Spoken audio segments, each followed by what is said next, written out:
Mimbar Desa Merdeka, saatnya bicara Daulat Desa.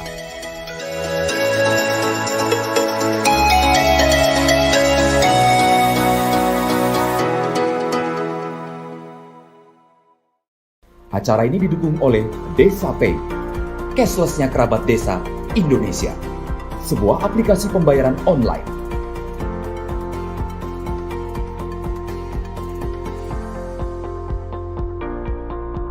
Di Desa Pay, kita akan mendapatkan update berita desa dari TV Desa.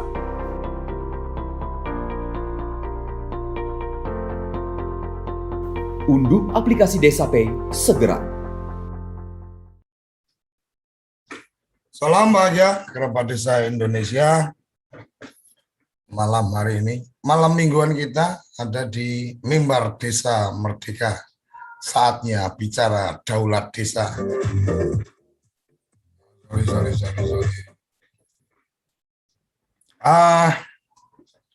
Malam hari ini kita mengangkat topik yang menurut saya cukup menarik karena memang sempat kita temukan dari forum-forum diskusi.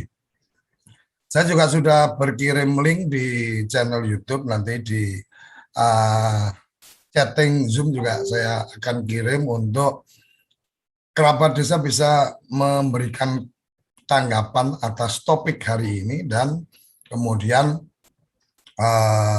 memberikan usulan apa yang akan diangkat, karena kita sedang bicara dalam semangat daulat desa.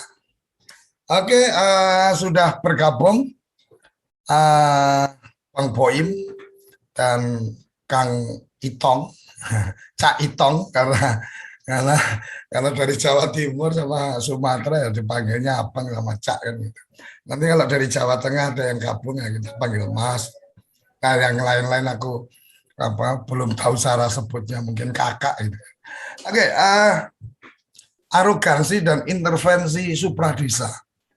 Undang-undang desa sudah berjalan atau sudah disahkan dari 2014, berarti hari ini sudah 7 tahun efektif, kemudian juga sudah periode yang kedua kepemimpinan pemerintahan. Apakah masih ada arogansi dan intervensi supradesa, sementara kemarin kita sudah mendiskusikan tentang hak-hak desa. Kita akan mendengar langsung dari teman-teman yang mungkin sudah cukup panjang mendampingi desa, mungkin ada yang sudah ganti kepala desa atau mungkin sudah periode berikutnya kepala desa, karena 7 tahun bisa jadi di perjalanan ada juga yang sudah pemilihan kepala desa. Bang Boim. Siap, Pak De. Ini kita mulai kita membiasakan untuk nggak Jawa sentris gitu kan. Yang luar Jawa dikasih prioritas dulu, nanti Cak Itong yang berikutnya, jangan-jangan yang di Jawa malah kelebihan intervensi ya. Kita coba dengar. Saya pengen dengar, mungkin ada waktu cukup lah 15 atau 20 menit berbagi cerita tentang arogansi dan intervensi supradesa. Apakah masih ada ataukah sebenarnya nggak ada, tapi karena dalam tanda petik ketidakpahaman kepala desa jadinya terus terdikte. Jadi kan beda nih antara yang paham kemudian diintervensi sama yang nggak paham terus tanya-tanya ya asal ngikut aja, karena memang nggak paham haknya ya kemudian asal jalan aja. Kira-kira gimana? Silakan Bang. Baik, terima kasih Pak De. Assalamualaikum warahmatullahi wabarakatuh. Topik malam ini menarik ya Pak De ya. Kalau kita kaitkan dengan kedaulatan desa. Pada minggu lalu temanya juga cukup menarik, bagaimana pemerintah pusat sampai di level desa memahami soal rekognisi gitu ya. Dan menurut saya topik malam ini juga sangat seksi karena memang disadari praktek-praktek terkait dengan bagaimana arogansi, bagaimana intervensi yang dilakukan oleh supradesa itu sejatinya masih terlihat. Padahal Undang-Undang Desa sudah memasuki usia yang 7 tahun, gitu ya. Nah, kami ingin memulai sebenarnya Pak De, kalau besok itu bertepatan dengan 5 tahun ya. 5 tahun sudah kami setia mendampingi desa karena memang kami bergabung di 2016, 10 Oktober 2016, tidak terasa sudah 5 tahun. Nah, dari apa yang kami temukan ya ketika mendampingi desa, kalau di Sumatera Barat ini disebut dengan nagari, ternyata juga cukup banyak persoalan yang muncul, yang terjadi di nagari atau di desa pada umumnya. Kalau kami melihat, ini memang tidak terlepas dari pemahaman sebenarnya. Dari pemahaman, sehingga satu kesimpulan kalau kami kalau boleh kami berkami adalah gagal paham. Jadi supradesa gagal memahami apa yang sesungguhnya dicita-citakan atau diinginkan oleh Undang-Undang Desa terhadap kedudukan desa itu sendiri atau terhadap cita-cita mulia yang diinginkan oleh Undang-Undang Desa terhadap desa. Nah, praktek-praktek itu terjadi dengan porsi beragam. Kalau kami melihat porsinya beragam, dan porsi yang terbesar itu adalah pada porsi dana desa. Jadi banyak pihak yang menjadikan porsi dana desa ini sebagai ruang untuk melakukan intervensi. Oleh karena itu maka arogansi dan intervensi kemudian menjadi dua hal yang terjadi pada praktek di daerah masing-masing atau di desa dan nagari masing-masing. Jadi salah paham atau gagal pahamnya itu sangat terlihat sebenarnya pada proses seperti bulan-bulan ini, di mana desa menyusun perencanaan pembangunan desa atau rencana kerja pemerintah desa.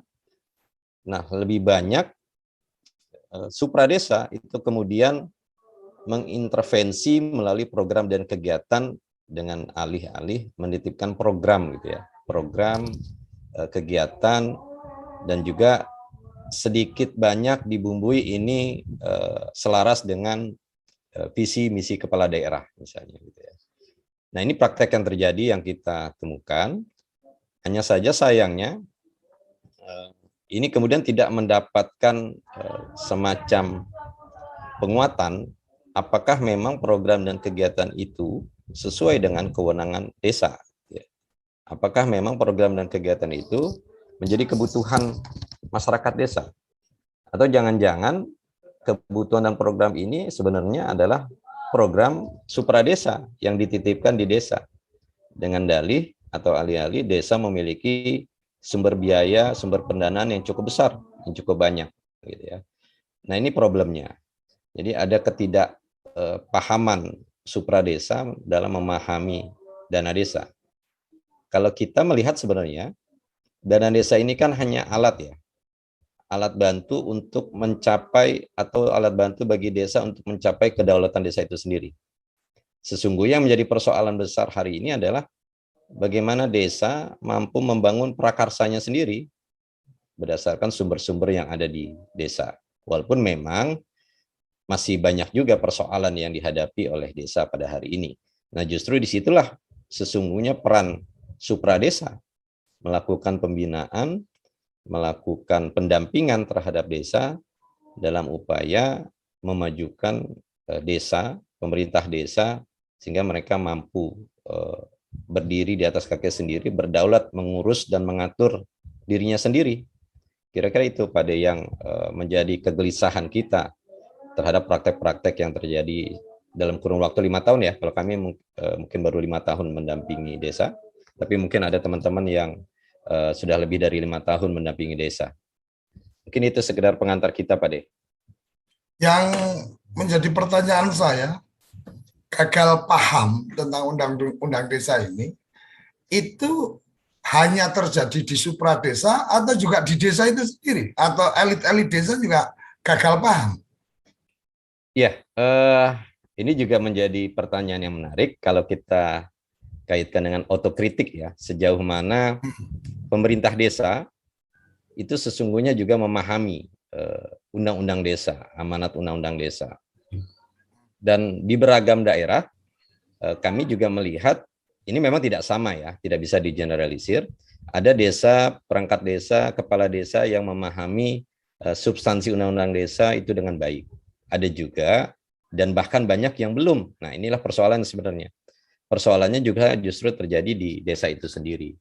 Ketika kepala desa, perangkat desa, BPD, dan berbagai elemen lembaga yang ada di desa juga belum memahami dengan baik substansi undang-undang desa. Sehingga kegagalan paham di desa ketika berkelinding dengan supradesa ini menjadi persoalan yang serius. Ditambah lagi ketika supradesa ini memiliki kekuatan dalam tanda petik kekuasaan untuk bisa mengintervensi desa. Jadi kelindahan-pindahan inilah yang kemudian menjadi problem besar sebenarnya di desa pada hari ini. Kemandirian desanya justru tidak muncul. Begitu Pak De. Oke, berarti ini menjadi tantangan terbesar untuk teman-teman pendamping profesional ya, karena apalagi sekarang dengan label pendamping yang profesional, artinya kan harus memahami semuanya, termasuk memahami ruh undang-undang desa, memahami bagaimana menjadi pendamping seharusnya kan gitu. Nah, kita akan coba ini Cak Iteng kayaknya keluar oh, terkoneksi ya. Halo, Tong? Kayaknya belum masuk. Oke. Bang, aku mau tanya nih, sekarang ketika kita bicara tentang adanya intervensi, kemudian adanya dalam tanda petik kondisi gagal paham dari para pihak lah, kita nggak bisa melihat bahwa oh ini yang gagal supradesa, tetapi ternyata memang desa juga ada permasalahan juga gitu kan. Jadi menurut Bang Boim kira-kira dalam proses ini ya, karena kalau kita lihat undang-undang sebelum undang-undang desa lahir itu undang-undang 32 itu kan ada PP 72. P72 itu 2005 kalau tidak salah. Nah, 2005 itu sampai di 2000 sampai lahirnya Undang-Undang Desa 2014, taruh kata pergolakannya sampai di 2013 13. Kalau dari 5 ke 13 kan berarti 8 tahun kan gitu. Itu pun amanat dari PP tentang pelimpahan kewenangan ke desa juga tidak terjadi, artinya memang ini goodwill mungkin ya, lebih pada goodwill-nya atau gimana? Sambil kita cek koneksi Cak Itong. Gimana? Saya sudah bisa masuk, Pak De. Oke. Kalau gitu kita ke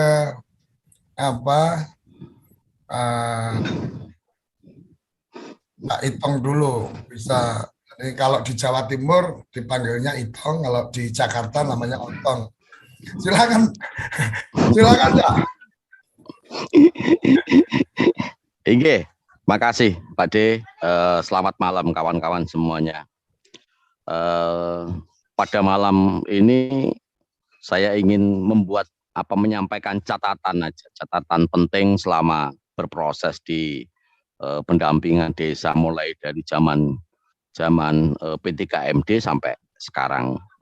Ada beberapa hal yang berkaitan dengan relasi, kalau saya sebut ya, relasi kuasa dan kewenangan seperti tadi yang disampaikan oleh Pak Sabana antara supra desa dan desa ini mengalami pasang surut. Tentu saja kondisi pasang surut itu menimbulkan stagnan upaya desa yang didorong dengan berbagai macam hal, karena menjadi sangat entitas sekali desa itu, didorong oleh berbagai macam hal itu, salah satunya adalah dengan penganggaran. Nah, harapan yang ingin dicapai, entah kapan kelak itu akan terwujud, adalah ada proses kemandirian dan otorisasi di desa. Nah, yang kita ketahui selama ini ada 4 sebetulnya, ada 4 kewenangan kalau kita berbicara. Tetapi berbicara relasi supradesa dan desa, tampaknya kewenangan nomor 1 dan kewenangan nomor 2 yang berkaitan dengan kewenangan hak asal usul dan kewenangan skala lokal desa itu tidak pernah didongkrak, sehingga yang muncul adalah kewenangan ketiga dan kewenangan keempat yang sifatnya adalah pendelegasian, begitu, pendelegasian. Nah, ini yang membuat carut marutnya proses pendampingan menuju pada cita-cita ke depan, yaitu kemandirian dan otorisasi. Kalau di Jawa ada warisan lama sebetulnya, ada warisan lama yang sedang dibongkar oleh proses kaderisasi yang dilakukan di masing-masing desa dengan peralihan kekuasaan kepala desa dari kepala desa lama ke kepala desa baru. Ini menjadi peluang sebetulnya untuk mewujudkan harapan munculnya desa baru. Yang kedua adalah pembongkaran itu dilakukan oleh kawan-kawan pendamping dengan berbagai macam hal, tentu saja pada konteks ini adalah konteks pendampingan yang kemudian difokuskan pada skala lokal desa, pada kewenangan kedua. Nah, ini kemudian agak terpupus dengan berbagai macam hiruk pikuknya desa yang dikerubungi oleh banyak pihak. Salah satunya adalah supradesa. Nah, berbicara siapakah supradesa, tentu saja yang muncul dalam bayangan kita atau pikiran kita adalah pemerintah di kabupaten, pemerintah di provinsi, pemerintah di pusat. Nah, ini yang memupus harapan menuju kemandirian dan otorisasi desa. Contoh misalkan praktek-praktek yang muncul, atas bahasanya tema malam hari ini adalah intervensi misalkan dan arogansi. Ada berbagai persoalan di lapangan di desa, misalkan begini yang terjadi di Kabupaten Jember misalkan. Ada kawasan dusun yang berada dalam satu desa namanya Dusun Bandialit, kecamatan, desanya Desa Andongrejo. Desa itu berada di dalam kawasan Taman Nasional Meru Betiri. Itu tidak bisa berbuat apa-apa, tidak bisa membangun infrastrukturnya, tidak bisa membangun kekuatan ekonomi masyarakatnya. Jadi masyarakat di dusun tersebut ya hanya menjadi kuli-kuli, menjadi buruh-buruh di Taman Nasional dan di perkebunan. Selebihnya adalah mereka menjadi nelayan. Jadi ketika keluar dari rumah, jangankan keluar dari rumah, di dalam rumah pun mereka tidak bisa berbuat sesuatu yang melebihi dari norma yang ada di dalam kawasan tersebut. Contoh misalkan mau membangun jamban sangat sulit. Karena apa? Karena memang didesain seperti itu, masih feodal sekali konstruksi perumahan-perumahan di saat zaman Belanda. Lalu kedua misalkan contoh yang muncul adalah masyarakat atau penduduk di desa Semboro, Kecamatan Semboro, Kabupaten Jember.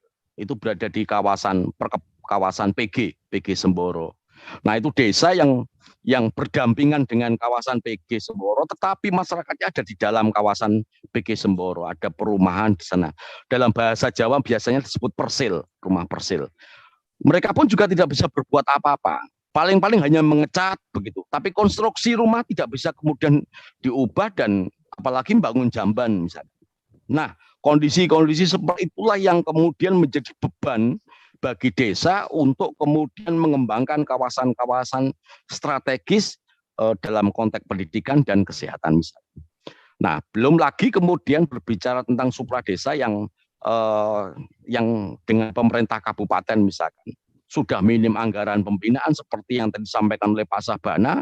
Konteksnya sebetulnya relasi supradesa dan desa itu adalah melakukan pembinaan, pendampingan. Tetapi yang terjadi adalah proses memandatkan sesuatu. Proses memandatkan sesuatu. Dan memandatkan sesuatu inilah yang kemudian membuyarkan impian yang biasa disebut dalam bahasa sehari-hari oleh Pak Dekoco adalah memuliakan desa. Dalam bahasa kami adalah membuat desa semakin mandiri dan otoritas. Itu mungkin yang bisa menjadi pengantar diskusi malam hari ini. Oke, luar biasa. Jadi Anda secara khusus mungkin bicara tentang masyarakat desa tinggal di wilayah yang kemudian itu adalah bukan wilayah sepenuhnya mereka, karena mungkin kalau yang kita terima kemarin seperti ada di perkebunan dan seterusnya. Tapi saya pengen pendapat teman-teman, nanti resen saya kasih kesempatan ya, jangan resen dulu daripada nanti saya keluarkan. Saya pengen tanya nih ke Pak Sabana nih.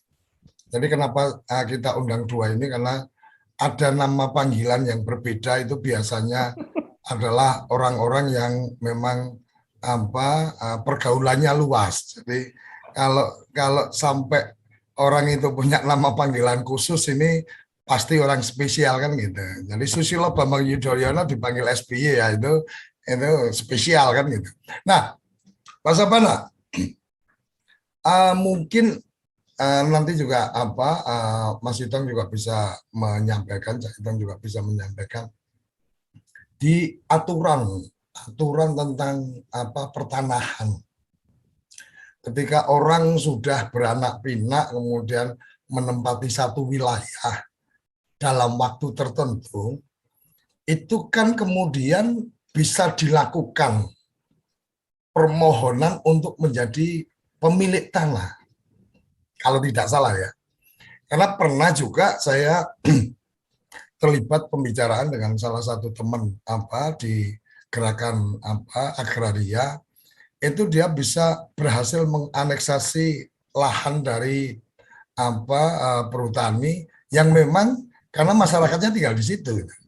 Pada akhirnya kemudian orang-orang yang tinggal di situ kemudian bisa punya sertifikat. Nah, kalau sudah kemudian ada kepemilikan masing-masing kan otomatis wilayahnya jadi jadi tidak kemudian harus ikut aturan-aturan dari perkebunan, nggak boleh bangun jalan, nggak boleh bikin jamban, nggak boleh apa dan seterusnya. Saya butuh komentar ini dari dua tokoh kita yang pasti relasinya cukup banyak. Silakan Pak Sabana dulu. Baik, terkait dengan kasus ya, kalau kita bisa istilahkan tadi kasus bagaimana sebuah masyarakat yang menghuni sebuah kawasan misalnya, kita melihat kalau dari sisi regulasi Pak De, ini kan ada beberapa ya, ada dari sisi regulasi kependudukan misalnya dan regulasi dari yang disebutkan oleh Pak De tadi. Pada konteks misalnya kependudukan, memang ketentuan itu sudah diatur ya mengenai hak-hak kewargaan atau hak-hak kependudukan itu.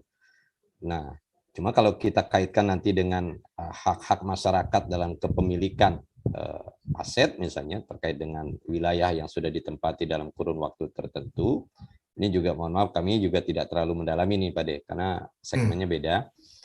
Tapi mungkin dari beberapa praktek yang terjadi ada semacam pemberian ya kalau boleh dikatakan itu given oleh pemerintah gitu ya, karena memang ada sebuah komunitas, ada sebuah entitas yang menempati sebuah wilayah dan itu kemudian dalam rangka menjaga wilayah itu lebih baik, tentu saja negara berkewajiban memberikan semacam hak kepada warga negaranya. Pada konteks itu sih tidak masalah gitu ya. Dan kemudian ketika komunitas itu berkembang dari pertumbuhan penduduk di wilayah itu, maka sesungguhnya dia juga bisa menjadi sebuah desa, karena memang desa juga batasannya ketika itu tidak terlalu banyak ya, kecuali pada hari ini sudah dibatasi beberapa jumlah penduduk segala macam.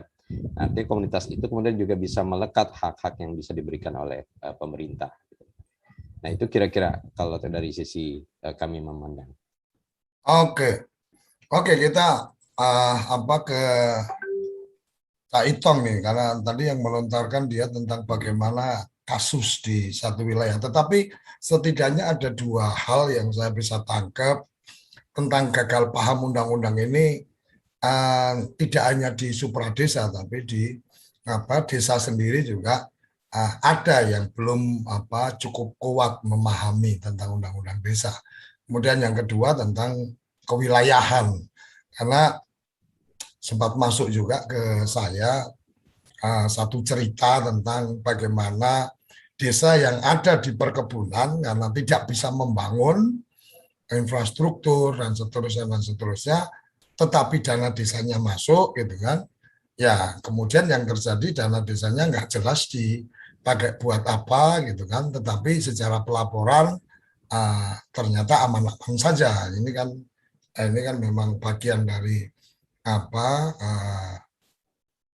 kerjasama yang luar biasa antara desa dan supradesa untuk kemudian memenuhi pertanggungjawaban administratif kan gitu. Oke, Kang Itang masih bergabung? Halo? Yasmin tolong Mas Itang di co-host. Ya, sudah Pak De. Ya. Oke.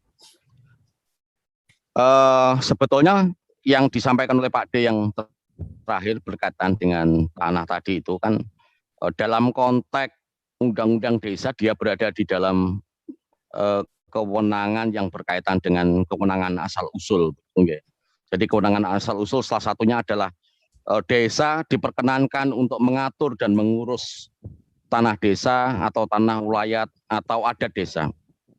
Nah, ini yang belum kemudian dalam konteks regulasi belum kemudian memberikan kemudahan bagi pemerintah desa untuk kemudian mengatur dan mengurus tadi, sehingga ada banyak desa, misalkan ada desa induk pecah jadi menjadi dua misalkan.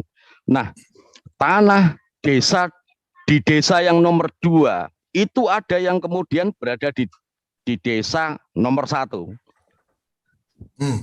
Lalu kemudian ada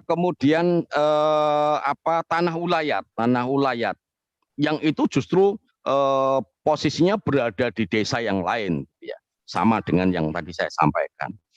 Lalu pertanyaannya adalah bagaimana proses pengurusan dan pengaturan tanah desa ini yang kemudian harusnya menjadi bagian dari tugas supradesa untuk kemudian memberikan pencerahan, memberikan afklarung pada pemerintah desa. Tetapi hingga hari ini nyaris tidak ada upaya-upaya untuk menuju ke sana, sehingga proses negosiasi yang sering dilakukan adalah tukar guling dan sebagainya begitu. Itu proses negosiasi. Itu pun juga membutuhkan waktu. Ada satu contoh misalkan yang pernah saya dengar adalah di desa di Kabupaten Situbondo yang ingin menggunakan kawasan perhutani yang dikerjasamakan untuk kemudian menjadi destinasi wisata. Untuk memotong satu pohon itu membutuhkan waktu 3 tahun. Memang oke, oleh BUMN direstui untuk memohon, tapi butuh waktu 3 tahun. Kita bayangkan kalau misalkan komitmen politik dari Presiden kita, Bapak Joko Widodo adalah membangun Indonesia dari pinggiran. Kita bayangkan misalkan kawan-kawan yang ada di Papua, kawan-kawan yang ada di kawasan yang itu dihuni oleh kekuatan supradesa dan kompradornya. Saya pikir itu menjadi pekerjaan yang agak sulit sekali kemudian mewujudkan impian besar dari undang-undang desa yang sudah tersemangati oleh kewenangan-kewenangan yang sangat progresif itu Pak De. Itu mungkin yang bisa saya respon dari Pak De. Oke, luar biasa. Jadi yang kita tangkap adalah sebenarnya beberapa pihak sangat memahami tentang undang-undang desa ini adalah satu revolusi tentang desa. Jadi bukan sekedar reformasi, bukan sekedar destruksi, merusak gitu kan. Tapi memang harus mengganti tatanan yang baru. Artinya apa-apa yang lama ini ya harus dihilangkan. Bahwa desa itu sangat takut dengan camat, sangat takut dengan bupati, kalau dulu sangat takut dengan wedono dan seterusnya. Itu mestinya sudah mulai dihilangkan. Kepala desa harus merasa bahwa dia punya wilayah, dia punya hak yang cukup besar dari amanat undang-undang. Nah, di teman-teman supra desa juga mungkin masih ada hal-hal yang kemudian masih melihatnya karena pendidikan masa lalunya itu ya desa itu ya pemerintah terendah yang kemudian bisa disuruh-suruh dan seterusnya. Sementara kalau kita bicara semangat PP 72 aja kan sebenarnya ada yang disebut sebagai tugas perbantuan. Tugas perbantuan itu kalau nggak ada sumber daya manusia, nggak ada sumber daya uangnya ya bisa menolak kan gitu. Walaupun masih ada juga pendapat seorang cerdik pandai mengatakan bahwa tugas perangkat desa itu cuma penarik pajak gitu. Kalau sampai hari ini masih berpikir seperti itu ya mungkin itu orang masa lalu, artinya bukan orang masa depan dengan melihat fenomena revolusi yang sedang ada di desa. Kemudian yang kedua adalah tentang ketika ada hak-hak itu kemudian sebenarnya ada juga bagian-bagian dari urusan agraria, urusan pertanahan yang ini menjadi menarik. Oke, kita akan berikan kesempatan teman-teman untuk bisa menyampaikan pendapat, mungkin menyangkal atau mungkin menyampaikan bahwa tidak ada ini intervensi dan seterusnya, atau mungkin ada di forum ini teman dari supra desa atau mungkin dari Kementerian Dalam Negeri atau Kementerian Desa ingin menyampaikan pendapat, silakan. Febri, silakan. Open mic.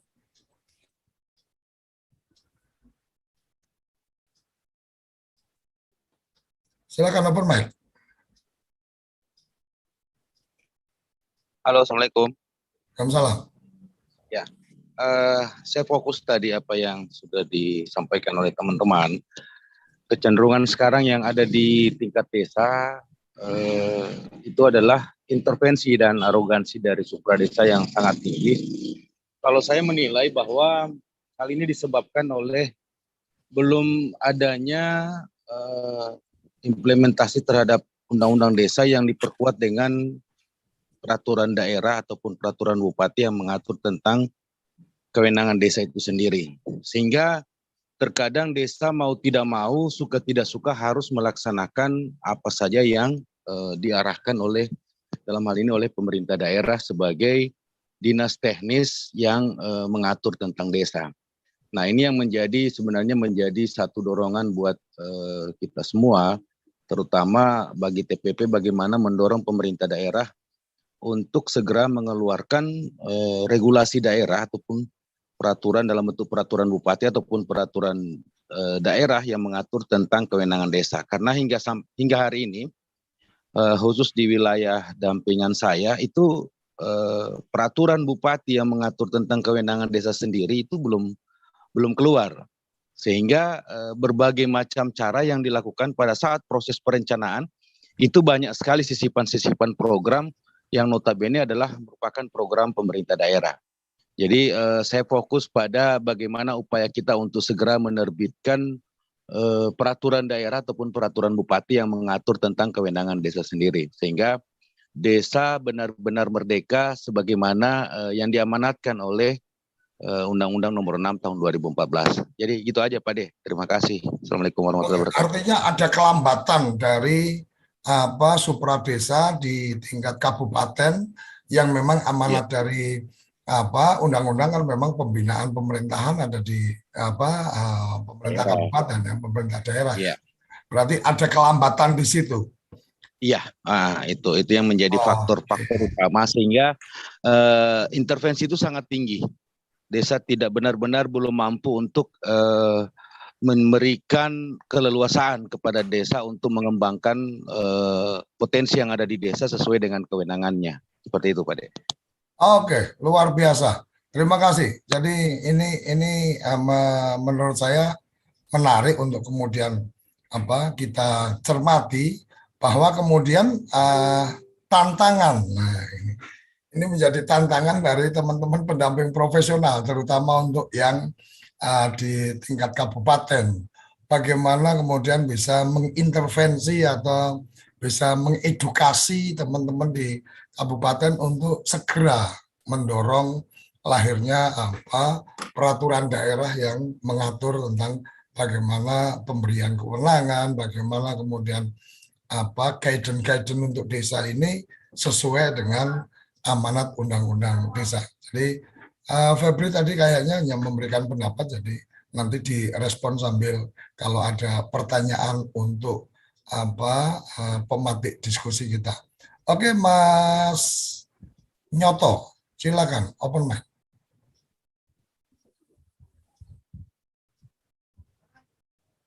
Halo,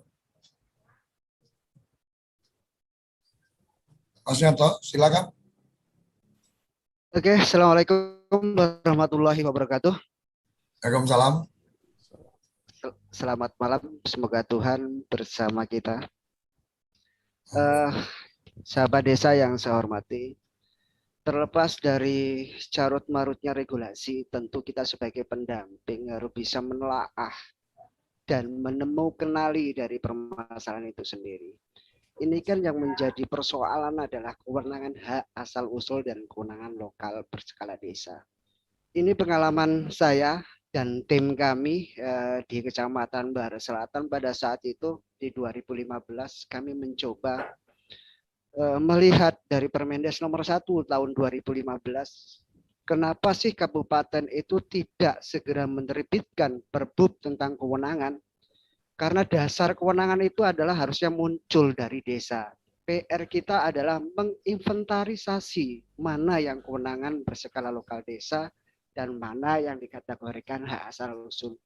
Pada saat itu ketika kita bicara tentang kewenangan hak asal usul, banyak pemerintah desa ketika kita tanya budaya awal desa Anda itu apa? Mereka juga nggak ngerti, padahal itu adalah ada budaya yang harus diuri-uri bahasanya wong Jawa. Itu yang pertama. Terus yang kedua, tentang lahirnya desa itu sejak kapan? Mereka pun rata-rata tidak mengerti. Artinya PR kita untuk menginventarisasi sebelum kabupaten menerbitkan tentang perda ataupun perbut tentang hak asal usul. Dah, disinilah meletakkan duduk perkara yang sebenarnya kewenangan lokal berskala desa ataupun hak asal usul. Jadi PR kita memang berat pada saat itu. Kami dalam waktu 3 bulan untuk menginventarisasi dari 10 desa 1 kecamatan. Kami mengusahakan itu dan menggarisbawahi dari pendapat-pendapat sesepuh-sesepuh. Karena di desa kami, di wilayah Kecamatan Bahar Selatan ini ada 1 wilayah desa wilayah adat. Ketika kami telusuri, hanya pengakuan semata, karena bukan dia desa wilayah adat yang sebenarnya. Karena penduduk mayoritas adalah penduduk hijrah dari provinsi sebelah. Jadi menurut kami belum kategori wilayah adat, hanya mengaku-ngaku sebagai wilayah adat, dan itu diperjelas dengan perwakilan DPD provinsi pada saat itu, dan akhirnya desa tersebut tidak menjadi desa wilayah adat. Ketika kita beri pilihan pada saat itu, kita memberikan arahan memberi pilihan, kami tidak sanggup kalau untuk memilih desa wilayah adat pada saat itu karena memang bukan asli adat setempat.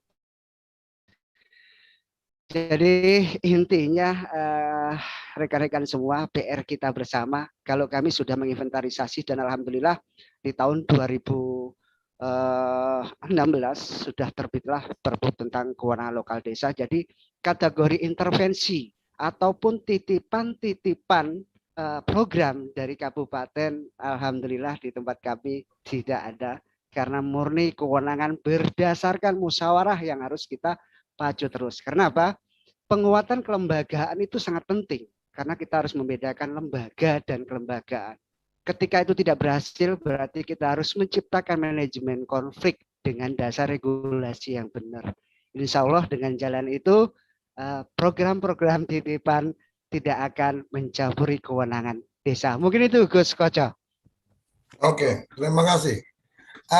Ini menjadi pertanyaan menarik ketika kemudian bicara potensi desa, sejarah, dan seterusnya tidak ada, sementara Kementerian Dalam Negeri dari 2008 itu sudah punya program namanya Profil Desa Kelurahan. Profil Desa Kelurahan itu begitu detail, jadi menurut saya sih cuma mungkin ada desa yang belum mengisi dan seterusnya. Tapi itu bagian yang menarik dan memang ya tidak bisa dari mengidentifikasi dari desanya, tapi sebenarnya kan kalau kita bicara hak-hak yang kemudian bisa diserahkan ke desa, itu kalau kita runtut sebenarnya di peraturan Menteri Dalam Negeri ada, turunan dari PP 72 itu udah jelas, ada 19 kalau nggak salah yang kewenangan yang bisa dilimpahkan ke desa. Cuma masalahnya Pemda mau melimpahkan apa enggak gitu kan, kayak mamanya tentang perpustakaan, tentang apa saya ingat betul karena waktu itu bagian yang sempat kita kritisi kenapa tidak lahir sekian ini kemudian diterbitkan. Tapi menarik bahwa memang bagaimana kemampuan teman-teman pendamping kemudian dalam tanda petik ya kalau bahasa saya sih bermain cantik lah ya. Bagaimana kemudian bisa mempengaruhi kebijakan supaya dalam track yang benar. Dan alhamdulillah kalau memang tidak ada intervensi-intervensi yang seperti disampaikan, karena kadang-kadang kita melihatnya ini mungkin orang melihat ini intervensi, tapi teman-teman melihat ini enggak intervensi karena memang ya bagian bahwa sebelum musyawarah sudah dikasih sinyal dulu, kamu alokasikan nanti untuk ini dan seterusnya. Ya, ketika kita melihat itu tanggung jawab siapa dan seterusnya, itu juga bagian yang perlunya pendamping memberikan saran, masukan, pendapat. Pak Sabana, ada yang ingin diberikan respon? Ya, ini menarik Pak De. Jadi dari respon misalnya Bang Febri tadi ya, dan juga Mas Sanyoto tadi, saya ingin coba mengkaitkan dengan tema dan problem kita hari ini sebenarnya, di mana akar masalahnya itu adalah kalau kami membahasakan gagal paham itu karena memang spirit undang-undang desa itu sebenarnya utamanya itu kan seperti yang disampaikan Mas, terletak pada rekognisi itu sendiri. Jadi rekognisi yang diberikan oleh negara kepada desa melalui dua hak rekognisi dan hak subsidiaritas itu yang mungkin ya kalau tidak bisa dijelaskan sebagian besar belum dipahami dengan baik. Ya. Nah ini kan kemudian karena ketidakpahaman atau gagal paham itu merembet mungkin ke sektor agraria seperti yang disampaikan Pak Ade tadi, bahwa kalau kita merujuk ke pasal 1 Undang-Undang Desa itu batasannya sebenarnya jelas. Jadi terkait dengan syarat kedaulatan desa itu kan ada batas wilayah dan penduduk. Nah, pada konteks kejelasan batas wilayah misalnya, cukup banyak sebenarnya hari ini konflik agraria itu terjadi karena ketidakjelasan batas wilayah misalnya. Termasuk juga soal catatan kependudukan misalnya. Itu juga menjadi tidak jelas. Nah, di sisi lain, ketidakjelasan ini juga diperparah ya, kalau kami bahasanya diperparah pada konteks yang seharusnya diamanatkan oleh Undang-Undang Desa, yaitu penguatan pada musyawarah desa sebagai lembaga demokrasi desa, Pak De. Jadi disitulah sebenarnya spirit atau ruh yang ingin dibangun oleh Undang-Undang Desa, bagaimana musyawarah desa itu memberikan keleluasan kepada desa untuk mengurus dan mengatur dirinya tanpa harus diintervensi oleh supra desa. Ya, memang bisa dimaknai intervensi ini positif ataupun negatif ya. Tapi kecenderungannya adalah lebih banyak menitipkan program, menitipkan kegiatan yang ini mungkin sebenarnya tidak menjadi kewenangannya desa. Ini adalah tugasnya supra desa, tapi dititipkan dengan alih-alih yang kami sebutkan tadi. Nah, betul bahwa ketika desa harusnya sudah memiliki regulasi yang mengatur tentang kewenangan dirinya sendiri, ini juga harusnya menjadi rambu-rambu bagi supra desa. Nah, yang menariknya tadi seperti disampaikan Bang Ferbi, ada daerah yang justru belum menerbitkan regulasi di tingkat kabupaten dalam bentuk perda atau perbub tentang kewenangan yang merupakan mandat dari Permendagri 44 2016 gitu ya. Ya, ini kan soal bagaimana daerah menyikapi amanat Permendagri itu. Di sebagian daerah, termasuk di daerah kami sebenarnya juga sudah ada. Cuma sayangnya perbub itu hanya di atas kertas. Gitu ya. Perbub itu mereplikasi dari ketentuan-ketentuan yang ada, baik di Permendagri 44 ataupun mungkin perbub di daerah lain, gitu ya. Dan itu kemudian diadopsi oleh desa atau nagari di tempat kami, tapi hanya di atas kertas, tapi tidak terlaksana implementasinya di lapangan seperti apa. Justru sebaliknya, justru di musyawarah desa kemudian kita bertengkar, mendebatkan ini kewenangan siapa gitu kan. Nah, kalau ini sebenarnya sudah diatur secara clear, mungkin Musdes atau Musnas sebagai forum pengambilan keputusan tertinggi di tingkat desa itu bisa berjalan sebagaimana mestinya yang diharapkan oleh Undang-Undang Desa. Tapi mungkin juga di daerah lain seperti yang disampaikan Mas Lanyoto tadi tidak ada persoalan gitu ya, karena sudah cukup baik misalnya Musdes itu terlaksana. Dan itu alhamdulillah gitu ya. Artinya kita melihat justru ada kondisi-kondisi yang sebaliknya. Mungkin itu pendapat kami Pak De. Oke, Kang Itong, Cak Itong, ada yang ingin diberikan komentarnya?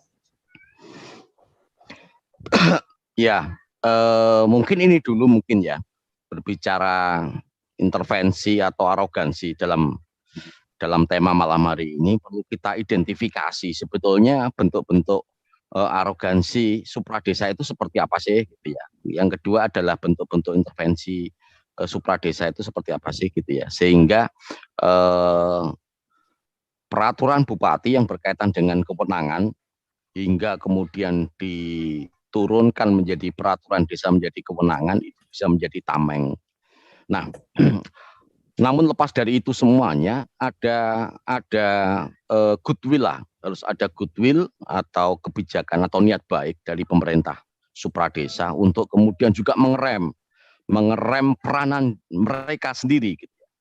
Mengerem peranan mereka sendiri untuk kemudian mendistorsi kewenangan-kewenangan yang ada di desa. Namun di satu sisi juga perlu kemudian memperkuat peranan dia dalam konteks melakukan pembinaan. Karena TV desa itu kenapa baru lahir? Kenapa tidak zaman sebelum undang-undang desa misalkan dilahirkan TV desa sudah ada. Nah, sama seperti TV desa misalkan. Jadi desa itu kalau kita berbicara desa, seolah-olah desa itu baru ada, baru lahir. Padahal sebelum NKRI, sebelum Republik ini diproklamasikan oleh Soekarno-Hatta, dia sudah ada dengan hak-hak yang sudah melekat di masing-masing desa atau di desa adat. Tapi ini kemudian digeneralisir dalam konteks penataan desa, ternyata digeneralisir sehingga desa itu menjadi domain domain objek kembali, menjadi lokus objek kembali. Sehingga dana desa sehingga dana desa yang sekian ratus juta atau sekian miliar tadi itu kalau di prosentase Pak Dikoco, kalau di prosentase di tahun 2020 2021 itu nyaris di atas 50% untuk pemenuhan prioritas pembangunan nasional. Oke. Lalu kemudian anggaplah 50% berikutnya itu baru kemudian diperebutkan di desa untuk kegiatan-kegiatan yang harusnya bisa mendorong dua kewenangan yang maknanya adalah kewenangan hak asal usul dan kewenangan subsidiaritas tadi itu. Artinya Berikutnya kemudian ada kemungkinan intervensi itu dilakukan supradesa sampai supradesa itu artinya yang di atas desa ya. Apakah ada indikasi intervensi itu juga dilakukan dari tingkat pusat? Ada Pak D. Intervensi dari tingkat pusat dalam konteks pemerintahan itu ada. Dalam konteks pemerintahan itu ada. Misalkan Prodeskel itu masih ada loh Pak D. Ya. Masih berjalan Prodeskel. Saya tidak tahu nanti kalau misalkan posisi Prodeskel itu di launching dengan posisi SDGs desa itu di launching, kalau terjadi pembiasan atau perbedaan tidak tahu seperti apa dampaknya. Karena pada konteks SDGs itu sebetulnya kembali pada pembicaraan yang tadi, misalkan kita berbicara luasan nih, ada di desa kami yang luasannya itu lebih besar, jumlah penduduknya lebih besar, tetapi kawasan yang bisa dikelola oleh desa itu sedikit sekali. Nah, itu terjemahan kami adalah proses intervensi, proses arogansi desa. Karena apa? Ada sebagian kawasan yang tidak bisa kemudian disenggol. Padahal ada penduduk-penduduk di situ yang kemudian juga harus diatur. Ingat Pak D, pemerintah dalam konteks undang-undang desa, pemerintah desa itu adalah hibrid, campuran. Nah, artinya apa? Pemerintah dan masyarakat menjadi kunci dari terwujudnya kemandirian dan otonomi tadi itu.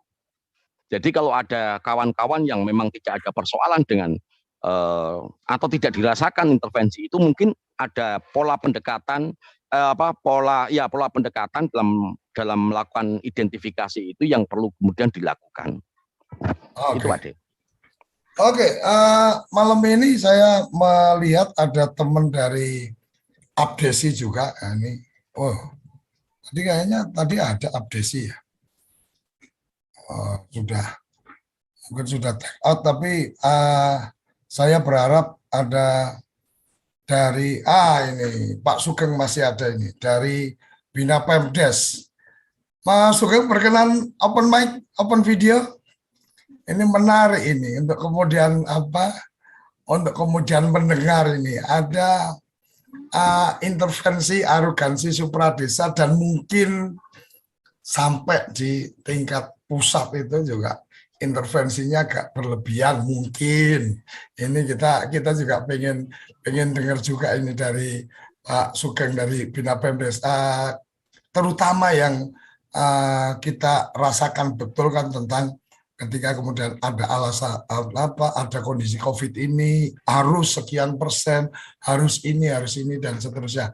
Tapi mungkin Pak Sugeng bisa menyampaikan dalam konteks yang dalam kewilayahan dari Pak Sugeng. Monggo, silakan. Semoga berkenan memberikan respon. Halo? Halo Pak. Matur nuwun sudah bergabung. Mohon maaf Pak, izin Pak, kamu baru bergabung. Kebetulan tadi pagi kamu baru pulang dari desa-desa Pak, dari Magelang, Purworejo, Jogja. Kemarin kebetulan ada kegiatan dengan Kementerian PUPR, khususnya untuk dari saya Pak, kami sudah berjuang minta pada teman-teman PUPR agar dengan nanti hasil inventarisasi yang sedang kita tunggu-tunggu dari teman-teman desa ini, terus tanah-tanah desa ini untuk bisa segera disertifikatkan dengan gratis. Kami masih punya hutang dengan teman-teman di Bapak pendamping desa ini. Kami belum sempat ke Dirjen Kementerian Desa untuk koordinasi terkait Bapak dan Ibu ikut mendampingi kaitannya dengan pengelolaan desa. Kami menyimak terus Pak Koco.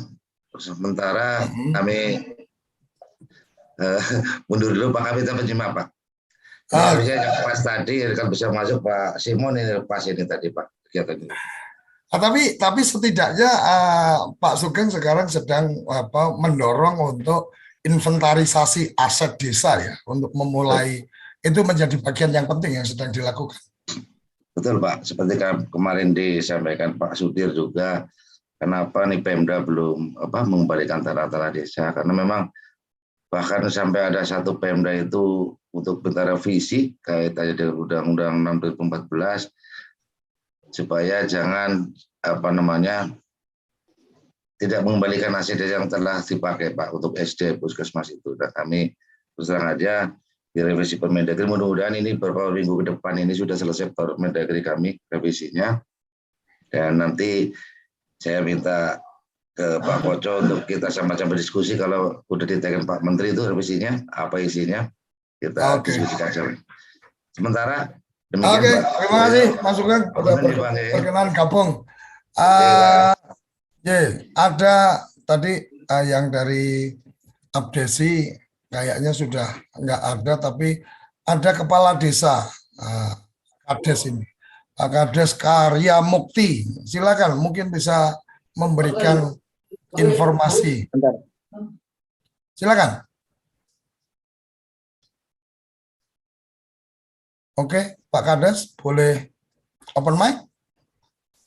Ada juga Mas Widiartono juga dari perangkat desa, kalau mungkin ada yang ingin disampaikan silakan. Pak Kades, monggo. Assalamualaikum warahmatullahi wabarakatuh. Waalaikumsalam. Selamat malam semuanya. Mohon maaf, saya tidak menyimak dari awal masuk, jadi saya juga memang lagi di perjalanan, Pak. Oh.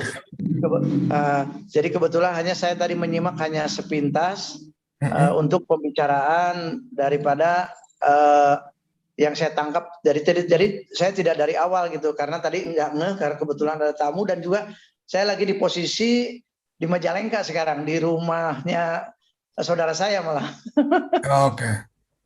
Oke. Siap. Lain waktu aja saya menyimak, hanya tadi ada sedikit Pak tentang SDGs sama Prodeskel. Ya. Sedikit aja, kebetulan Desa Karya Mukti itu sudah penetapan atau deklarasi SDGs Pak di Kecamatan Panyingkiran Kabupaten Majalengka. Nah, itu saya alhamdulillah bisa sampai sejauh itu karena menurut saya SDGs ini memang harus berkesinambungan dengan Prodeskel. Karena apa? Karena data-data yang akurat, data-data yang diberikan itu adalah harus dipertanggungjawabkan. Termasuk perbaikan untuk tahun depan, itu pemutahiran data kami masih tetap memberikan satu pemutahiran data yang harus kami perbaiki lagi. Karena memang mohon maaf di Kabupaten Majalengka belum maksimal untuk penataan SDGs-nya itu, Pak. Itu artinya juga, mungkin saya pengen tanya ke Pak Kades ini. Ketika ada Prodeskel yang dari Kementerian Dalam Negeri, kemudian ada program SDGs Desa yang diluncurkan oleh Kementerian Desa. Menurut Pak Kades, apakah lebih baik ini jadi satu program, atau kemudian ya dua-duanya berjalan, atau kemudian bagaimana? Kalau menurut saya, Pak, pandangan saya, memang kalau dua-duanya dijalankan, itu juga takut ada kerancuan bagi desa yang tidak maksimal dalam pendataannya. DM daripada pihak masyarakat desanya, Pak RT-nya, pemerintah desanya. Kalau kita tidak berkesinambungan juga itu data nanti tidak akurat, Pak. Oke. Itu menurut saya salah satu, saya berharap, kebetulan juga saya di Abdesi juga Pak, selaku ketua 2 Abdesi Kabupaten Majalengka. Kalau menurut saya, memang salah satu keinginan saya juga bingung begitu adanya SDGs. Tapi kami menjalankanlah, apa salahnya?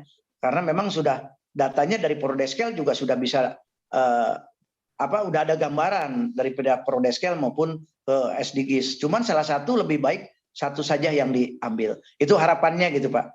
Oke. Secara organisasi, Abdesi pernah berkoresponden tentang usulan itu? Tidak pernah, Pak. Majalengka belum. Oke, belum. Oke, satu lagi pertanyaan Pak untuk Pak Kades. Kita sekarang sedang mendiskusikan tentang adanya arogansi dan intervensi supradesa. Kalau di desa Bapak sendiri atau di kecamatan atau di kabupaten, apakah itu dirasakan atau sebenarnya tidak pernah ada itu? Nah, kalau di saya Pak kebetulan ini kalau tekanan-tekanan dari luar itu untuk hal-hal seperti itu memang tidak ada sih, biasa saja. Apalagi dan juga kami juga di desa sudah ada program Pak bantuan hukum untuk masyarakat Pak.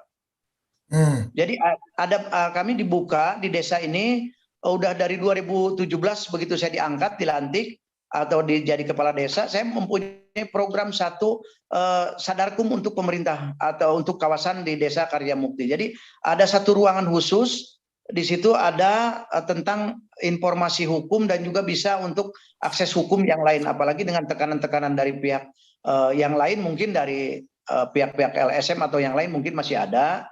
Atau kalau misalkan untuk dari atas ke bawah dengan adanya dana desa, memang kami rasakan titipan program atau apa nggak ada? Ada. Kalau program gitu. Maksudnya program apa Pak? Program-program yang harus dimasukkan di rencana pembangunan desa gitu. Oh enggak, kita kalau untuk itu kita mengacu kepada kalau yang sekarang kan PMK 69 kalau tidak salah Pak. PMK 69 untuk 2022. Kita mempelajari di situ untuk tahun 2022 kita memang mengacu kepada usulan-usulan SDGs yang direncanakan oleh pihak pusat. Jadi yang 18 ini minimal kita mematuhi dulu aturan-aturan tersebut yang ditekankan dari mulai stunting, dari apa itu program-program untuk ke depan ya memang harus dilaksanakan oleh desa. Nah, karena apa? Karena ke depan kalau kita tidak mengikuti alur tersebut ya takutnya kita juga ketinggalan lagi desa. Jadi harus direncanakan termasuk padat karya tunai, terus bagaimana pemulihan ekonomi di desa, tentang Covid pun juga. Jadi semua harus direncanakan dengan matang sesuai dengan apa yang menjadikan program pemerintah melalui yang 18 SDGs itu. Oke, terima kasih Pak Kades yang kebetulan juga pengurus dari Asosiasi Pemerintah Desa Abdesi. Terima kasih, luar biasa kita mendapatkan. Sama-sama lain waktu saya gabung lagi, kebetulan saya ada lagi acara di Majalengka Pak. Oke, siap. Terima kasih Pak Kades. Semuanya. Salam sehat buat semuanya. Assalamualaikum warahmatullahi wabarakatuh. Waalaikumsalam. Kita berikan ke yang resen dan sudah open video. Silakan open mic Mas Cokro. Ya, terima kasih Pak Ade. Assalamualaikum warahmatullahi wabarakatuh. Waalaikumsalam. Saya sedikit saja sebetulnya terkait dengan materi topik yang dibahas pada malam ini, intervensi. Jadi kalau ngomong intervensi sebetulnya dalam bulan-bulan terakhir ini atau bulan-bulan ke depan ini kita sedang menunggu intervensi dari pemerintah pusat sebetulnya. Tapi kita tidak sadar itu. Apa itu? BLT. Artinya kenapa saya menyebut BLT? Artinya saya tidak terus ngomong berkaitan dengan penanganan kemiskinan begitu ya. Artinya bentuk kegiatan BLT ini yang menjadi lucu adalah ketika pemerintah pusat melalui Kementerian Keuangan itu adanya membuat sebuah pagu yang lucu. Jadi pagu yang lucu artinya seperti apa? Jadi kalau kita ingat tahun 2020 kemarin ada pagu maksimal sekian persen, minimal sekian persen. Itu sudah salah satu bentuk intervensi sebetulnya. Bahwasanya betulkah tingkat kemiskinan yang diberikan di BLT oleh yang dicanangkan oleh pemerintah pusat oleh desa tersebut, apakah itu masuk begitu ya? Itu salah satu intervensi dengan adanya pagu. Kalau misalkan BLT menjadi pilihan yang sudah ditetapkan sebagai konsensus untuk penanganan pandemi misalkan, artinya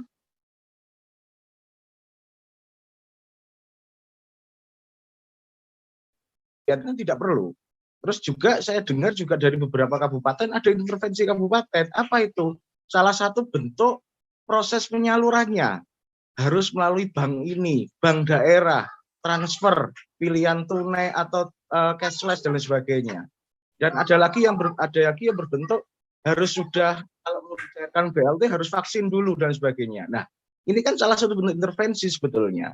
Yang itu memang secara tanpa kita sadari, sebetulnya kan begitu. Itu aja Pak Dekoco, terima kasih. Assalamualaikum warahmatullahi wabarakatuh. Waalaikumsalam. Ini memang menjadi menarik, apalagi kemudian adanya pandemi, karena kemudian lahir Undang-Undang Nomor 2 2020 itu sebenarnya sudah menjadi satu bagian yang melakukan revisi Undang-Undang Desa.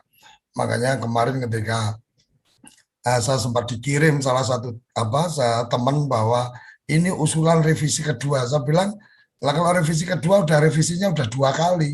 Undang-Undang 2 2020 itu sudah menganulir pasal di Undang-Undang Desa, kemudian ada juga Undang-Undang tentang Cipta Kerja, itu juga menganulir tentang pasal-pasal badan usaha milik desa. Jadi sebenarnya Undang-Undang Desa sudah diamandemen 2 kali, dan itu kalau besok ada usulan lagi ya berarti amandemen yang ketiga, mestinya harus diakui seperti itu. Karena kalau kita bicara Undang-Undang 2 2020 memang ya otoritas dana desa ya tidak seperti sesuai Undang-Undang Desa.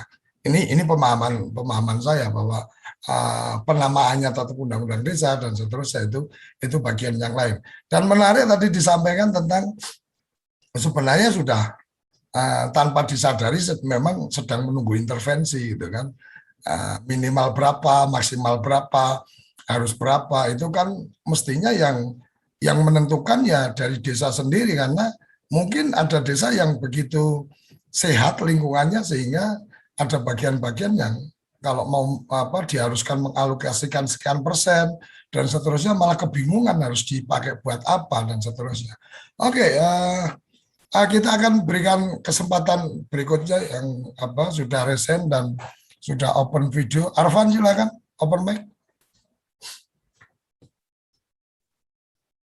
Ya, makasih Pak Dek. Assalamualaikum warahmatullahi wabarakatuh. Waalaikumsalam. Langsung Pak Dek. Jadi rada-rada intervensi dan instrumen. Ini hampir perbedaannya mungkin hampir tidak ada. Jadi mungkin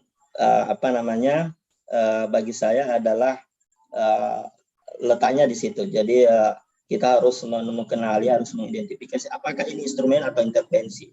Yang pertama. Yang kedua, sebenarnya bagi saya bukan soal paham atau tidak, tapi soal keberanian.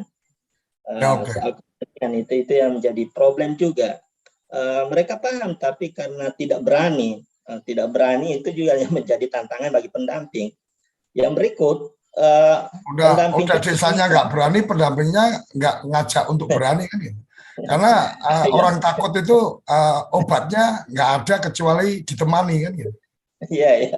Yang berikut, ketika pendamping diperhadapkan pada tupoksi soal kemitraan, pendamping juga adalah mitra bagi supradesa. Pendamping juga adalah tugas mendampingi desa. Nah, memposisikan diri ini bagaimana ketika kepentingan supradesa, tapi juga menjadi kebutuhan pemerintah desa, ini juga harus bisa kita kelompokkan.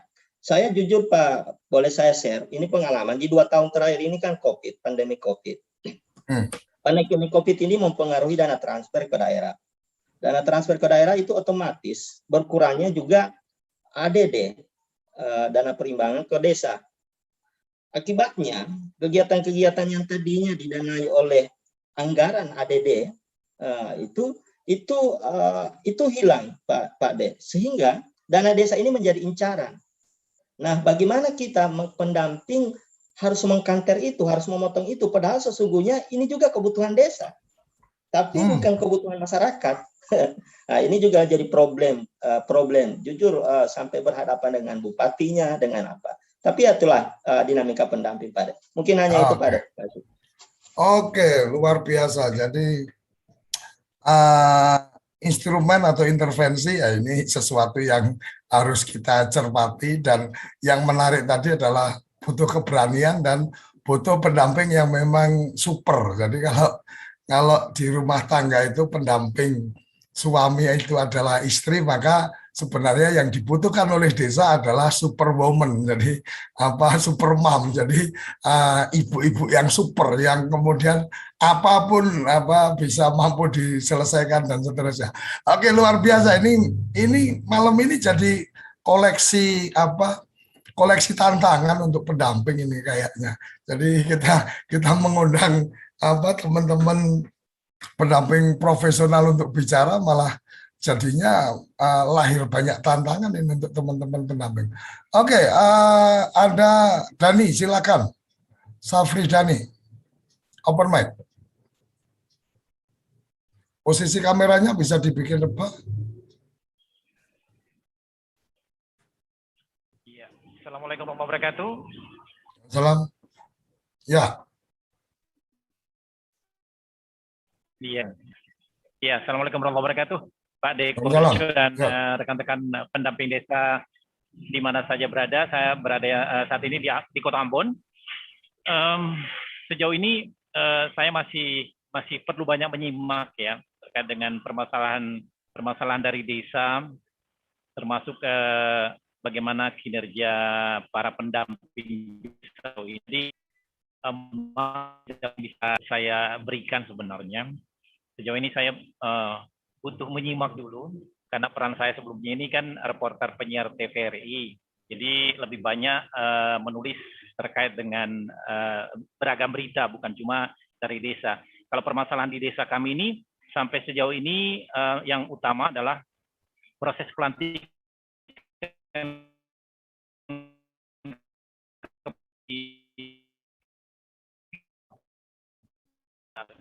pejabat desa, bukan pejabat ya, apa namanya, sementara yang mewakili pemerintah. Jadi raja definitif di sini, kalau negeri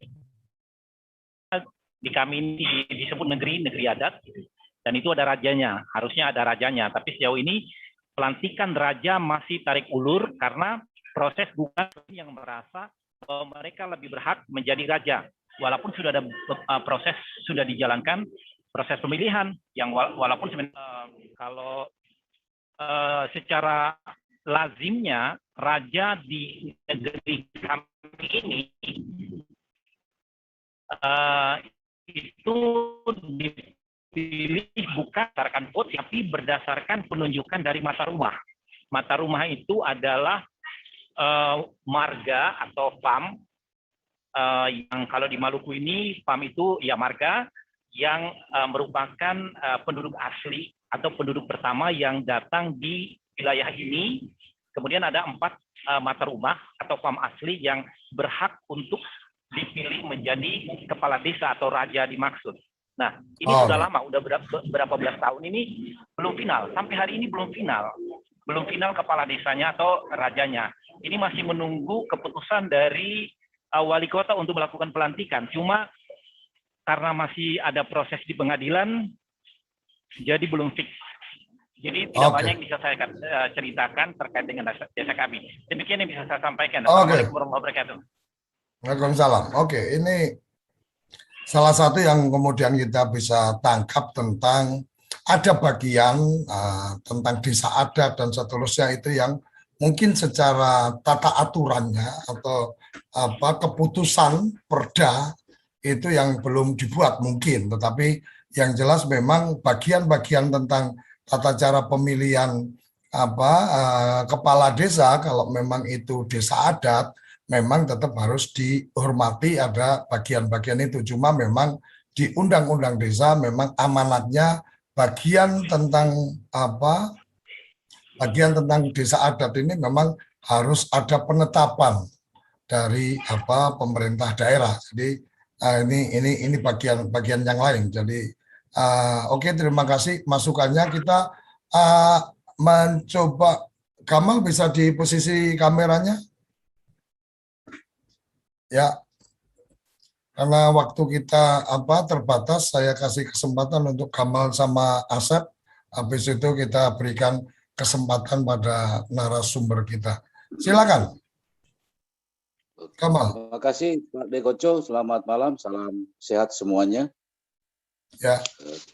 Terkait dengan topik malam ini, yaitu arogansi dan intervensi supradesa seperti pada beberapa hari sebelumnya yang pernah sudah saya sampaikan. Memang ada hal yang mungkin kalau tadi dari awal pembicaraan sepertinya cuma kabupaten kami yang agak berbeda dari kabupaten yang lainnya. Dalam hal ini mungkin ada persoalan terkait arogansi dan intervensi itu. Karena jujur saja, sejak awal dana desa ini bergulir, intervensi dan arogansi itu sudah muncul. Dan itu menjadi pertanyaan bagi kami adalah, kami sudah berkali-kali melaporkan ke tingkatan atas, misalnya satu tingkat di atasnya, bahkan selanjutnya seperti apa. Misalnya ada laporan tentang form masalah di tiap desa, bahkan di tiap kecamatan, itu sudah terisi. Mungkin usul kami, bisakah mungkin pihak pemerintah pusat dalam hal ini kementerian terkait seperti Kementerian Desa mengeluarkan regulasi khusus bagi para kepala daerah yang notabene misalnya dalam tanda kutip agak nakal, karena memang jujur memang seperti yang disampaikan sebelumnya bahwa terkesan pendamping itu takut. Ya, karena kami takut, jujur saja kami takut, misalnya kalau sebelum DRP itu muncul, kami kan harus ke lapangan, harus minta tanda tangan Kades misalnya pada kunjungan. Nah, kalau kita sering dalam musyawarah bertentangan dengan pemerintah desa, karena pemerintah desa harus ikut kebijakan atau intervensi yang sifatnya negatif, maka kami seperti dianggap musuh. Jujur saja kami pernah ditolak pada tahun 2016 itu, kami awalnya itu pernah sempat ditolak, Pak. Tapi kami menuntut kalau memang kami ditolak keberadaan kami, mohon dikeluarkan surat pernyataannya, supaya kami juga bisa melaporkan pada jenjang di atasnya. Nah, ini mungkin banyak hal yang mungkin karena kabupaten kami adalah kabupaten paling utara, berbatasan dengan negara tetangga, mungkin agak kurang diperhatikan, mungkin juga kurang disorot. Mungkin ini bisa jadi bahan pertimbangan bagi kita sekalian, bahwa ada hal-hal yang mungkin aneh kalau di wilayah kami. Misalnya ada contoh kasus pembangunan pagar desa. Jadi sekian ratus desa itu harus seragam. Jadi kita kayak mau karnaval aja. Jadi dari ujung ke ujung pagarnya seragam. Warnanya juga harus ditentukan. Nah, ini tahun ini mulai usulan baru lagi. Kalau kemarin kita sempat ngomong tentang kantor desa itu PKTD-nya harus diambil dari dana desa. Itu kan satu hal yang tidak mungkin. Kita pakai rumus pun nggak bisa ketemu. Jadi ini mungkin hal-hal yang buat kami mungkin siapa tahu ke depannya bisa ada regulasi khusus dari Kementerian Desa khusus bagi para kepala daerah yang coba masuk untuk meloloskan visi misinya. Mungkin itu saja, Pak Le. Oke, dipahami, diterima gambarannya. Jadi ini menarik memang tentang bagaimana posisi pendamping yang mungkin dianggap punya rasa takut juga ya. Ya mungkin kalau tahun ini ketakutannya jadi lebih enteng lagi atau lebih berkurang karena teman-teman sudah langsung kontraknya sama Kementerian Desa, tidak kemudian dengan kabupaten atau provinsi dan seterusnya. Mungkin saya nggak tahu persis karena saya bukan pendamping, tapi setidaknya ya memang butuh nyali, butuh seni untuk kemudian mengendalikan, mengintervensi, bagaimana menyuruh, bagaimana meminta, bagaimana mengarahkan. Ini memang harus tahu betul. Kalau ibarat kata kalau kita ini menggiring kerbau sama menggiring bebek itu beda caranya, mengiring yang lain beda caranya dan seterusnya. Oke, kesempatan terakhir untuk Asep, silakan open mic. Oke, terima kasih, Gus. Menarik sesi diskusi malam ini. Bisa didengar, Gus? Ya. Silakan langsung. Baik, mungkin saya tidak akan berbicara atau menyoroti bagaimana intervensi secara kompleks itu ya, intervensi secara kompleks. Namun saya ingin menyoroti secara parsial saja. Kalau yang terjadi di tempat kami, Gus, justru malah Pemda kami banyak abai kami tidak perlu menyebutkan Pemda mana. Justru abai. Abainya di mana ya? Abai yang pertama tidak pernah memberikan informasi terkait dengan program yang masuk ke desa gitu. Dan padahal kan di dalam regulasinya harus memberikan informasi secara resmi kan gitu. Selanjutnya juga abai terhadap penerbitan regulasi. Gitu. Nah, adapun beberapa intervensi ya agak kecil-kecil lah gitu. Namun abai itu yang jadi masalah bagi kami.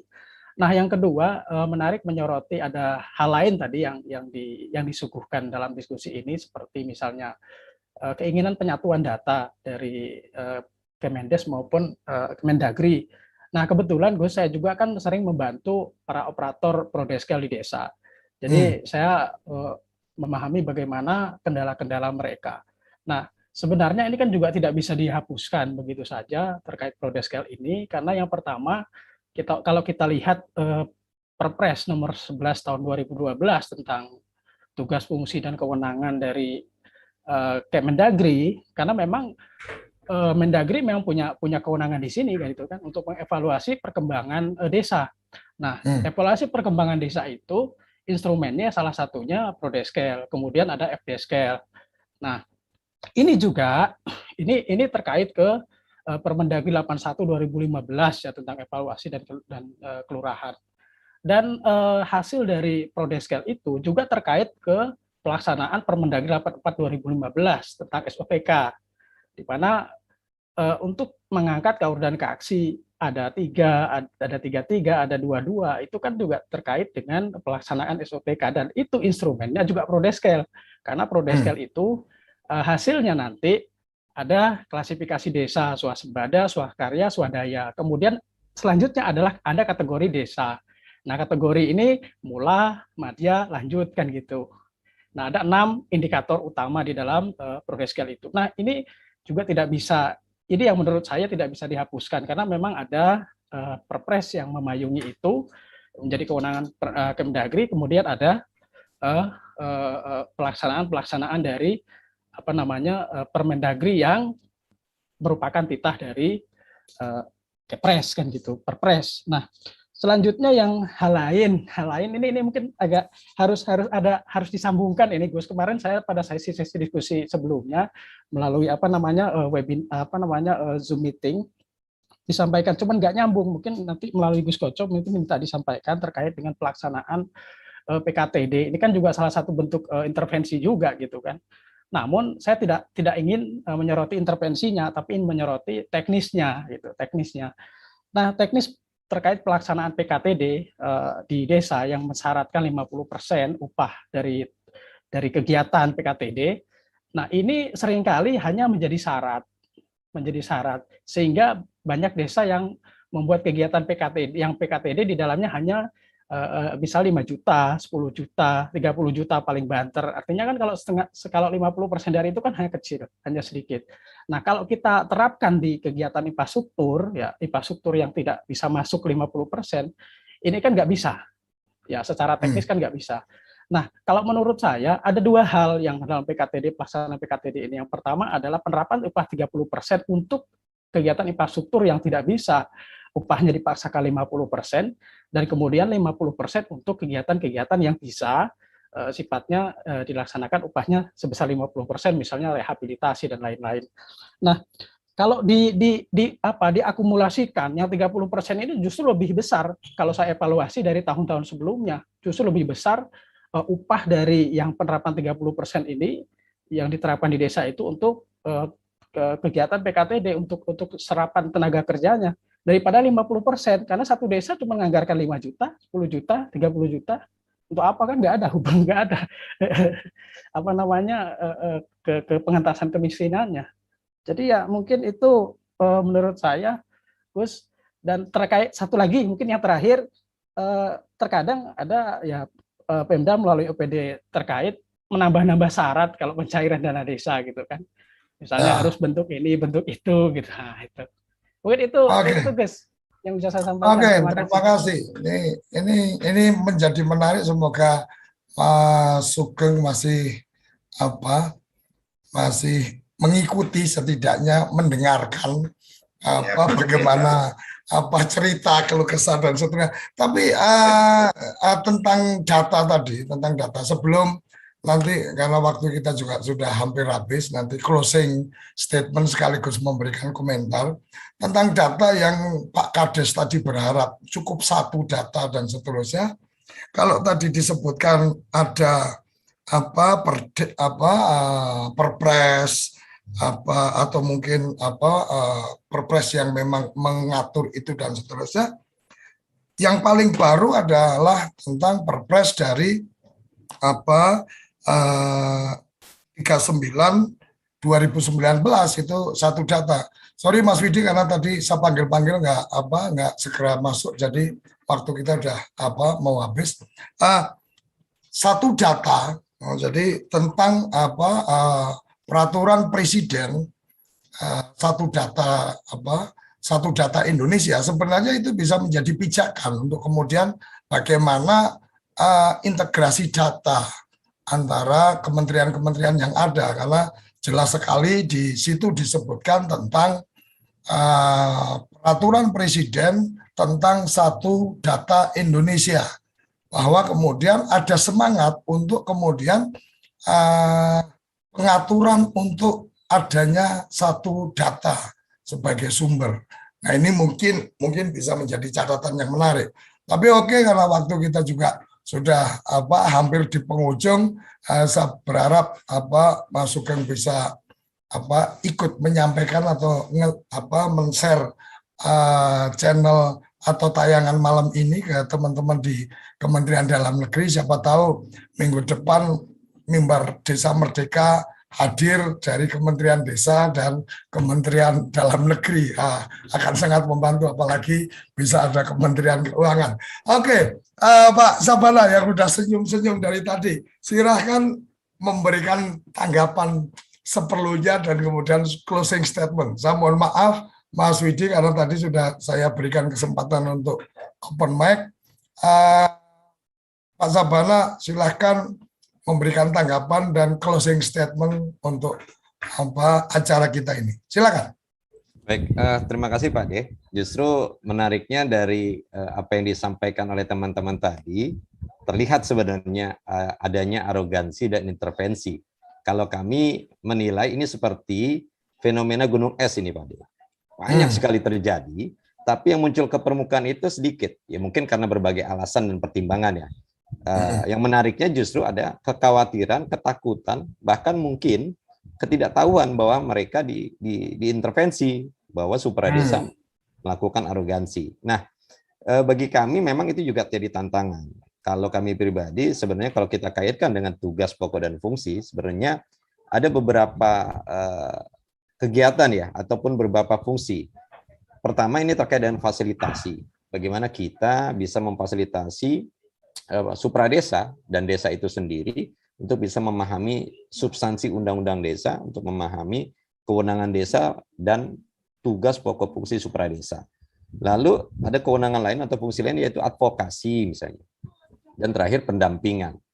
Nah, kalau kami sebenarnya melihat ketika misalnya ada sesuatu yang tidak benar dalam tanda petik misalnya kebatilan, ini harus dilawan. Nah, harus dilawan ini tentu dengan metode strategi komunikasi yang tepat gitu ya. Teman-teman di level desa bagaimana harus melakukan pendampingan, advokasi dan fasilitasi. Teman-teman di kecamatan kabupaten juga seperti itu.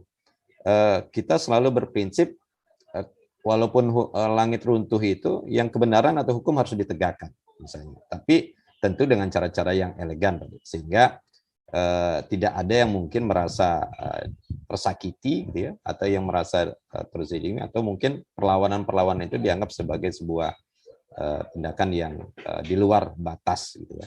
Nah, mungkin itu statement dari kami sehingga ke depan memang tenaga pendamping ini benar-benar mendampingi desa, mendampingi supradesa sesuai tugas dan sesuai dengan apa yang menjadi harapan dari undang-undang desa itu sendiri.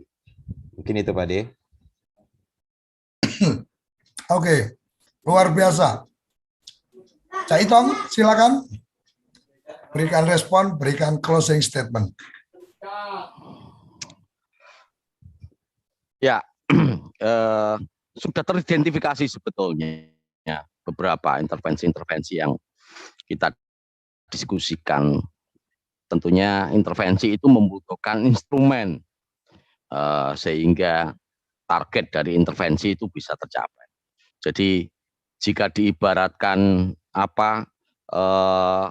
air sungai, undang-undang desa itu sudah mengalir jauh menuju cita-citanya, yaitu membangun Indonesia dari desa. Namun sayang Pak D, air sungai tadi itu tidak mengalir dari hulu, tidak mengalir dari gunung yang tinggi, tetapi dia mengalir dari tengah-tengah. Tentu saja ketika air itu mengalir dari tengah-tengah, maka hulunya yang bernama kewenangan dan perencanaan pembangunan desa itu terlupakan. Dan hari ini, bulan-bulan ini adalah bulan-bulan yang sangat dilematis bagi semuanya. Karena apa? Pada konteks perencanaan, kita semua dihadapkan oleh dua regulasi yang berbeda, yaitu Permendagri 114 dan Permendagri nomor 21 tahun 2020. Ini satu bentuk intervensi yang perlu disinkronkan. Tentu saja dua regulasi ini ketika kemudian didorong di desa akan menjadi akan terbelah pula konteks kedaulatan, konteks kemandirian desa dalam menentukan perencanaan pembangunan di masing-masing desa. Itu mungkin Pak D yang bisa saya sampaikan di akhir ini. Oke, jadi kerabat desa sudah mendapatkan gambaran tentang rambut gondrong tadi adalah seniman. Jadi apa yang tadi disampaikan itu adalah bait-bait syair, puisi yang tadi tersampaikan oleh Caiton, luar biasa. Jadi ini menjadi sesuatu yang menarik menurut saya. Saya akan coba komunikasikan ke para pihak. Ini loh, Bapak, anak-anakmu ternyata sedang punya banyak masalah juga di lapangan kan gitu. Karena pendamping sudah diberikan label profesional dan sudah ada pernyataan bahwa anak siapa itu sudah jelas kan gitu. Nah kemudian alhamdulillah ada Mas Sugeng yang bergabung mengikuti ini, jadi juga ikut mendengar, oh ternyata ada hal-hal di lapangan seperti apa, walaupun Mas Sugeng di wilayah tentang bagaimana menyelamatkan aset desa, karena ini juga sesuatu yang kemudian menjadi penting untuk bagaimana modal desa membangun. Jadi kalau kita berharap desa membangun kan berarti mereka menjadi subjeknya, pelakunya, maka ketika asetnya itu tidak jelas ya akhirnya juga ibarat kata modalnya juga nggak jelas. Oke, luar biasa malam hari ini. Terima kasih sudah menyempatkan bergabung, merelakan waktu malam mingguannya, tapi semoga selesai jam 9 masih bisa ada acara malam minggu kalau mau midnightan dan seterusnya. Tapi kayaknya hari ini saya lihat di beberapa daerah sudah nggak ada acara bioskop midnight ya. Kalau dulu saya masih merasakan midnight, jadi nonton midnight itu ya berarti nunggu jam 12 untuk kita masuk ke bioskop. Oke, terima kasih, salam bahagia untuk kita semua, dan titip pesan saya Mas Sugeng untuk bisa terbantu tersampaikan nanti ke teman-teman di Pasar Minggu. Jadi Pasar Minggu Kalibata cukup dekat, jadi mungkin ketemunya di Pengkolan itu juga sudah bisa jadi titik temu, atau di masjid yang antara Jalan Raya Pasar Minggu itu bisa jadi titik tengahnya. Mas Sugeng mungkin ada yang ingin disampaikan, moga sebelum kita akhiri acara ini. Satu apresiasi luar biasa ini, berkenan untuk gabung di sini. Matur nuwun Pak Suryo. Kalau saya pribadi Pak, kita memandang kalau memang niat kita untuk memajukan desa, memulihkan desa, kita tidak boleh memandang perjuangan dari siapapun, yang penting kita maju bersama. Terkait dengan adanya mungkin sedikit permasalahan dengan Bapak dan Ibu pendamping, kalau ada dari Kementerian Dalam Negeri yang harus kita perbaiki, akan kami perbaiki Bapak dan Ibu ya. Kalau dari Kementerian Desa, coba nanti kami koordinasikan. Prinsip kami adalah kita harus kerja bersama-sama untuk memajukan desa. Terkait tadi masalah intervensi Bapak, memang menarik. Kami kemarin dari beberapa desa di Jawa Tengah dan Yogyakarta, memang kaitannya dengan dana 8% pun tidak bisa tercarikan semuanya, Pak. Karena ada sebagian desa itu malah hijau. Tapi kalau pikir, kenapa nih uang yang habisnya, Pak? Di desa kami nggak ada yang terpapar COVID. Ini untuk yang sembako sudah cukup. Apa mau kita paksakan nanti malah jadi masalah. Baik, coba nanti kita berikan masukan ke teman-teman yang mengelola itu bagaimana sebaiknya. Kalau memang tidak bisa dipakai, ya, kalau dipakai kan akan jadi bermasalah. Berarti kita mengada-adakan yang seharusnya tidak kita lakukan.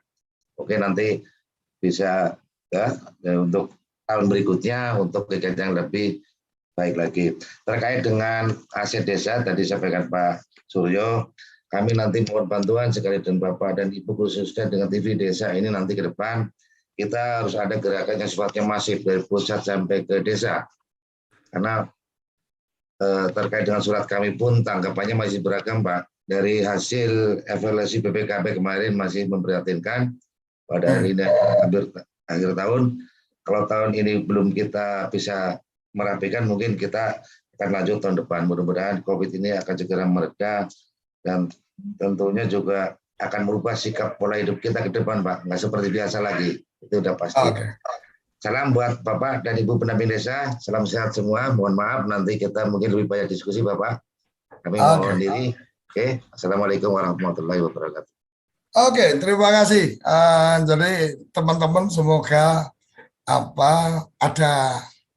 ada energi baru dengan closing statement-nya dari Mas Sugeng, Kementerian Dalam Negeri, kantornya di Pasar Minggu, nggak jauh dengan Kalibata. Semoga nanti bisa tersampaikan ke teman-teman yang lain, ini satu yang luar biasa.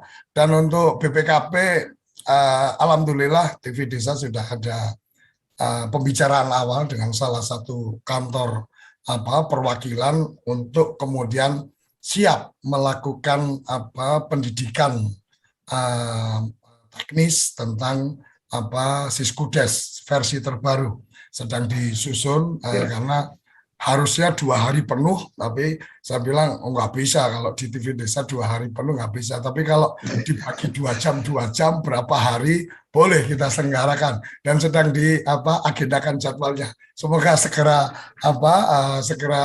dapat kabar baiknya dan kita bisa ada kesempatan teman-teman untuk mendapatkan informasi-informasi langsung dari BPKP termasuk pelatihan-pelatihan teknisnya tentang Siskudes sehingga ketika mendampingi setidaknya sudah punya ilmunya.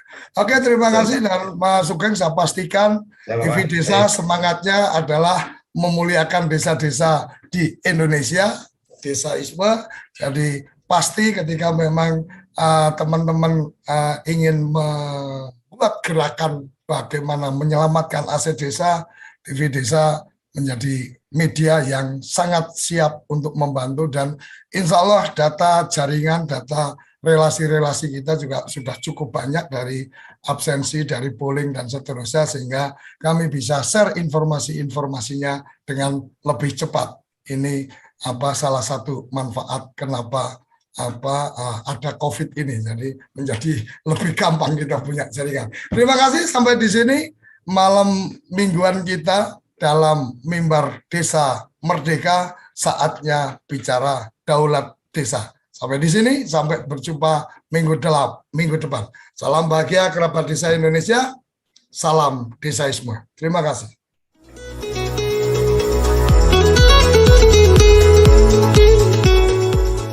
Mimbar Desa Merdeka, saatnya bicara Daulat Desa.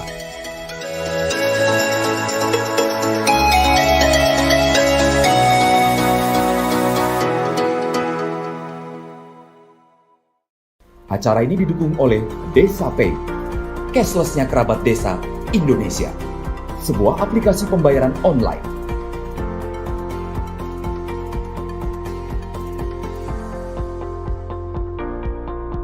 Di Desa Pay, kita akan mendapatkan update berita desa dari TV Desa.